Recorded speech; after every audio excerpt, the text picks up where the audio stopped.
Hi, I'm Dr. Zach Prather, and this is House Calls.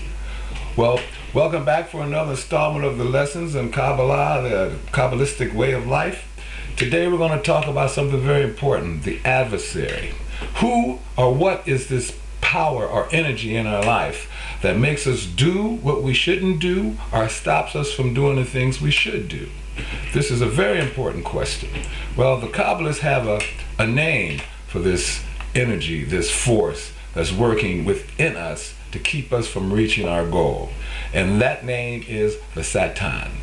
Now, don't confuse the Satan with what you might have learned about younger or even through your religions. We're not talking about a creature with horns and a pitchfork. The Satan is an energy within us that keeps us from doing the right things. We have to ask ourselves, as we've learned all our lives, then we must be in a battle with this Satan. We must learn to defeat this Satan. But in order to defeat it, we must understand what Satan is about and why he's here for us. So let's look at a story. There was a king, and this king had a son, and he wanted his son to run his kingdom after he was gone. And he schooled his son from the time he was small as he started to grow up. And he told him, son, the most important thing to be a good ruler is you have to understand the people, and you must never, ever succumb to the temptations of a harlot. So the son became 18 years old, and his father sent him out into the world to practice the things he was teaching him. And he immediately got in touch with a harlot and had this harlot go tempt his son. For 3 weeks, she tempted him with everything she could, and the son never, ever succumbed to this temptation.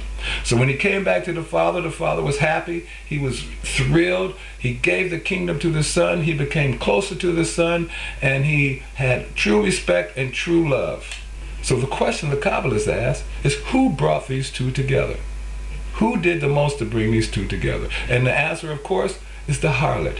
It's the same in our lives with the Satan. What we want to do is to transform our nature to become better. Being good is not good enough. If you're good, we want to be better.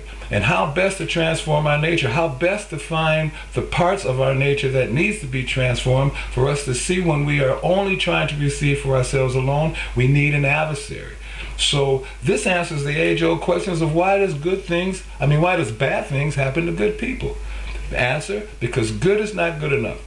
The Satan shines on the parts of our lives that we need to adjust. So instead of fighting and being upset at the Satan, realize every time you are faced with this urge to receive for yourself alone, that will show you where you need to work on yourself through the Kabbalistic principles, through the scanning of the Zohar, studying of the Torah. So, I know it's quick, but you can always replay this. And, well, that's at the end of it. I wish you peace, light, and happiness. Godspeed. I'm Dr. Zach Prather. See you next time.